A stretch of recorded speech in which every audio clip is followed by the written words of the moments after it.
என்ன பெரிய ஆராய்ச்சியில் ஈடுபட்டு இருக்க மாதிரி இருக்கே. நானா ஆ, இது புனித வெள்ளி இல்ல, ஆமா. யார் இயேசுவை கொலை செஞ்சாங்கன்னு பார்த்துட்டு இருந்தேன். அப்படியா? என்ன போட்டிருக்கு? இதுல ரோமன் அரசாங்கம் தான் அவர் கொலை செஞ்சாங்கன்னு போட்டிருக்கு. இல்ல பிரின்ஸ், ம். அவங்க தான் கொலை பண்ணாங்க. நான் அவங்க அதுக்கு காரணமா ஆரம்பிச்சவங்க இல்ல, காரணம் இல்ல. அப்படியா? அப்ப ஆமா. பொதுமக்களா? இல்ல பிரின்ஸ், இது தனிப்பட்ட முறையில நடந்த கொலை இல்ல பிரின்ஸ். பொதுவா இயேசு எல்லாரும் பாக்குற மாதிரி சிலுவையில அரைஞ்சு கொண்டாங்க பிரின்ஸ். ம், அப்ப நான் படிச்ச வரைக்கும் ஒருவேளை மத தலைவர்களா இருப்பாங்களோ? ஆமா பிரின்ஸ், இந்த மத தலைவர்கள் தான் பிரின்ஸ். ம், இயேசுவை கொல்றதுக்கு காரணமா அமைஞ்சவங்க. அவங்க தான் இதை தூண்டி விட்டவங்க. அப்படியா? ஆமா பிரின்ஸ். சரி, ஏன் அது பண்ணி இருப்பாங்க?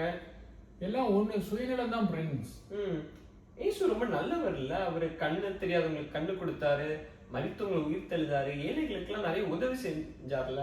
ஆமா பிரின்ஸ், அந்த மத தலைவர், அந்த பிரதான ஆசாரியர் ம், என்ன சொன்னாருன்னா, பாரு உலகமே இயேசு பின்னால போகுது, இப்படியே விட்டா நம்ம சீட்டுக்கு எங்கே ஆபத்து வந்துருவோம்னு சொல்லி பயப்பட்டு எப்படியாவது இயேசுவை கொல்றதுக்கு திட்டம் போட்டாங்க பிரின்ஸ். அப்படியா?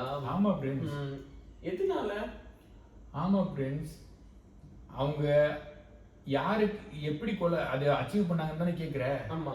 ஆமா பிரின்ஸ், அந்த மத தலைவர்களுக்கு ம், இயேசு ஒரு மரண தண்டனை கொடுக்கறதுக்கு ம், அதிகாரம் கிடையாது.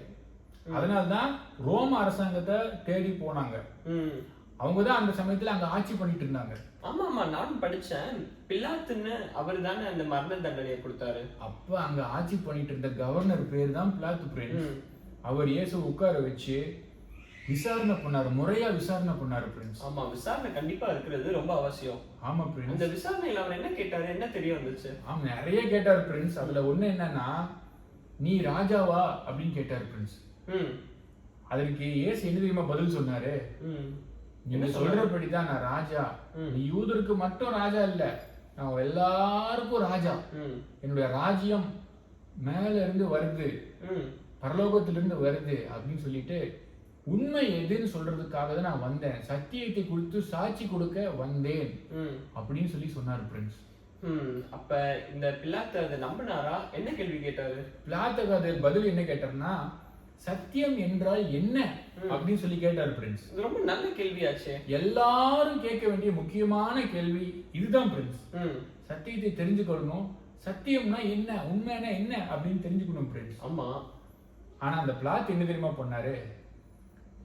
இயேசு பதில் சொல்ல வரைக்கும் பொறுமையா நின்னு கேட்காம ம், முதுக காட்டிட்டு திரும்பி போயிட்டாரு பிரின்ஸ். அப்படியா? ஆமா பிரின்ஸ். இப்ப இயேசு அதுக்கு என்ன பதில் சொல்லியிருப்பாரு?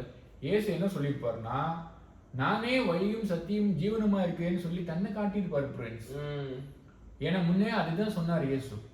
நமக்காக இந்த உலகத்துல வந்து ரத்தம் சிந்தி மரிச்சு சிலுவையில ம், அறையப்பட்டு அடக்கம் பண்ணப்பட்டு ம், 3ஆம் நாள் உயிரோட எழுந்தாரு பிரின்ஸ். ம். நம்ம பாவத்தை போக்குறதுக்காக அவ்வளோ கஷ்டம் அவரு பட்டாரு பிரின்ஸ். அப்படியா? அதுதான் பிரின்ஸ் குட் ஃப்ரைடே. ம், அதனால தான் இன்னைக்கு நம்ம குட் ஃப்ரைடே கொண்டாடுறோம். நம்ம எப்படியாவது நம்மளுடைய கர்மா, நம்மளுடைய பாவத்தை எல்லாம் போக்குறதுக்காக இயேசு பாடுபட்டார் பிரின்ஸ். ம். நம்மளை தப்பிச்சு விட்டாரு பிரின்ஸ். பரலோகத்துக்கு ஒரு வழி திறந்து நம்ம எப்பவும் கடவுளோட ஐக்கியமா இருக்கிறதுக்கு ஒரு வழி உண்டு பண்ணார் பிரின்ஸ். ம். எனக்கு இப்பதான் புரிஞ்சது ஏன் நம்ம புனித வெள்ளி செலிப்ரேட் பண்றோம்னு. ஆமா பிரின்ஸ், அதனால தான் புனித வழி செலிப்ரேட் பண்றோம். சரி, புனித வழி நல்வாழ்த்துக்கள். உங்களுக்கும்.